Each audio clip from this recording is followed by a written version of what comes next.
Patty, back over to you as the chair of the AiMCO judging panel. You already have 45 people lined up to be judges, which is super awesome. As you're the chair and you have a lot of industry experience when it comes not just judging, but also writing award entries, can you share with our attendees some of your tips and tricks that you've learned along the way to creating that winning entry?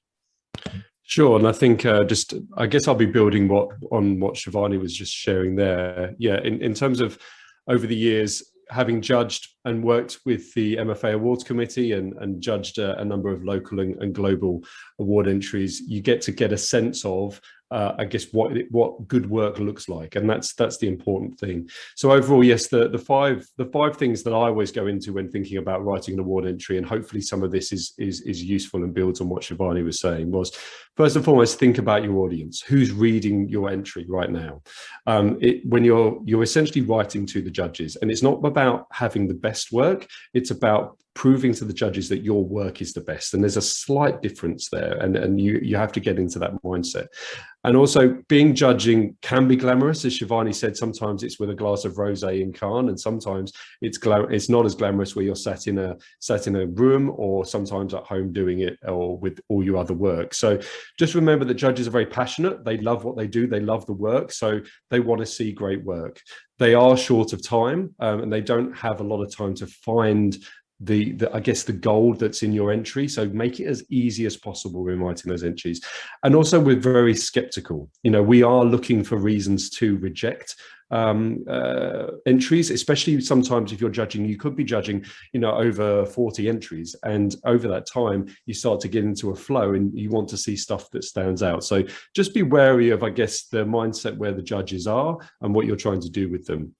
The second one is you've got to be in it to win it. And this is an encouragement for a lot of people to say, look, I've never written an award before. It's a muscle that you've got to start using and get used to doing it and understand it, share it with other people, and just give it a go. Get your entries in, but also have a look at other people's entries. There's a raft of websites out there today that has a number of the awards winners, and sometimes they also have their award entries. So do have a look at what they're doing and how they're writing it, because if you're not in it, your work doesn't really have a chance.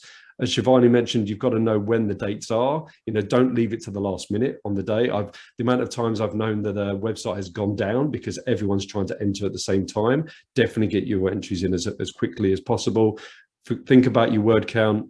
Make sure your spelling's correct. Make sure you put in everything in, and make the layout work with the layout. Don't try to pack it all in. Make it as easy as possible. Do good work. I mean, it seems obvious, but as I said, you need to make sure what good work looks like, and is yours up to the standard of what other winners are looking at, either both locally and globally. And also just make sure that if over the year, and as we do these continually year in, year out, start to know that, as Ricky said, he's seeing good work already. Start to capture some of that work already. Start to capture some of the visuals, some of the work that you're already doing, to know that this is a piece of good work that I want to do and capture.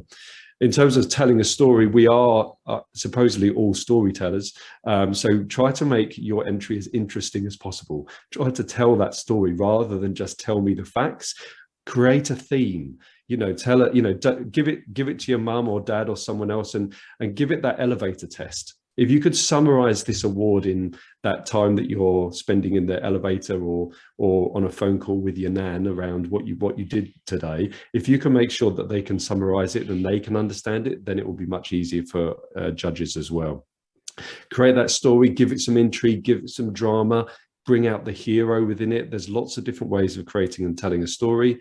Potentially there's a theme that you've needed to overcome.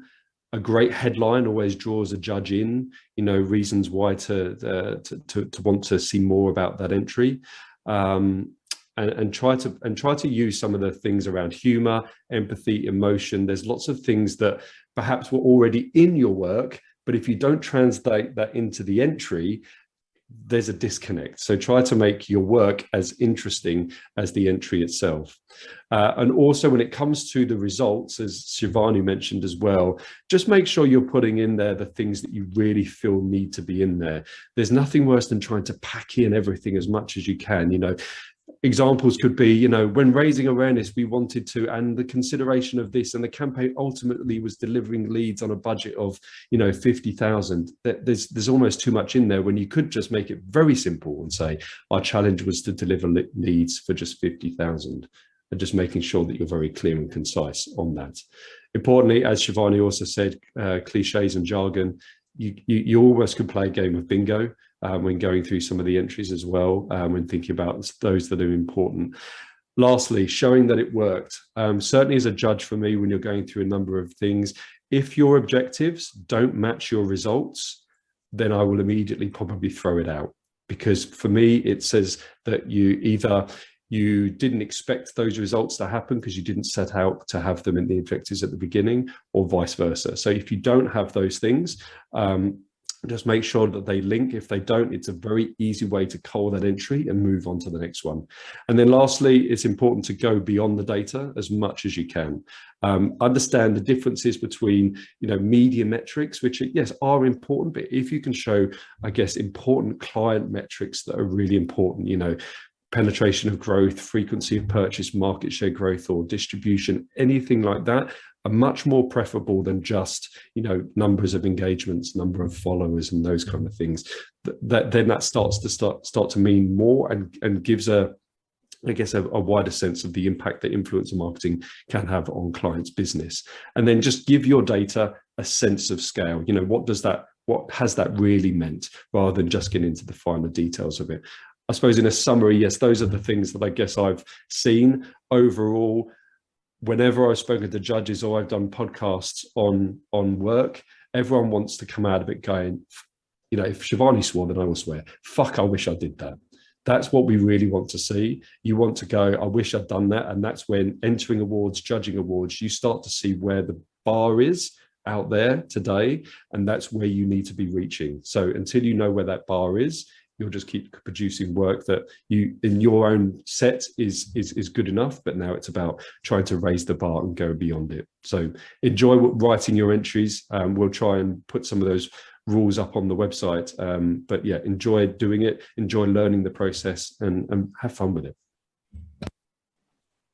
Thank you, Paddy.